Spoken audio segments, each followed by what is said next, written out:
یہ ایک غریب لڑکے احمد کی کہانی ہے جس نے سخت حالات کے باوجود ہمت نہیں ہاری۔ چراغ کی مدھم روشنی میں پڑھ کر اس نے اپنے خواب پورے کیے اور ایک کامیاب ڈاکٹر بن گیا۔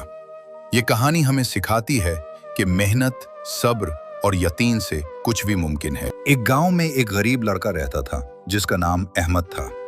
احمد کے والد کا انتقال بچپن میں ہی ہو گیا تھا اور اس کی ماں لوگوں کے گھروں میں کام کر کے گھر کا خرچ چلاتی تھی۔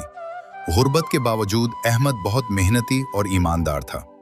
احمد کو پڑھنے کا بہت شوق تھا مگر اس کے پاس کتابیں خریدنے کے پیسے نہیں تھے۔ وہ روزانہ اسکول کے بعد گاؤں کے ایک پرانے درخت کے نیچے بیٹھ کر اپنے دوستوں سے کتابیں لے کر پڑھتا تھا۔ بعض اوقات وہ رات کو چراغ کی مدھم روشنی میں دیر تک پڑھائی کرتا رہتا۔ ایک دن گاؤں میں ایک امیر شخص آیا۔ اس نے دیکھا کہ احمد پرانے کپڑوں میں بھی بڑی لگن سے پڑھ رہا ہے۔ اس نے احمد سے بات کی اور اس کی محنت سے بہت متاثر ہوا۔ اس شخص نے احمد کی تعلیم کا خرچ اٹھانے کا فیصلہ کیا۔ وقت گزرتا گیا، احمد نے دل لگا کر پڑھائی کی اور ایک دن بڑا ہو کر ایک کامیاب ڈاکٹر بن گیا۔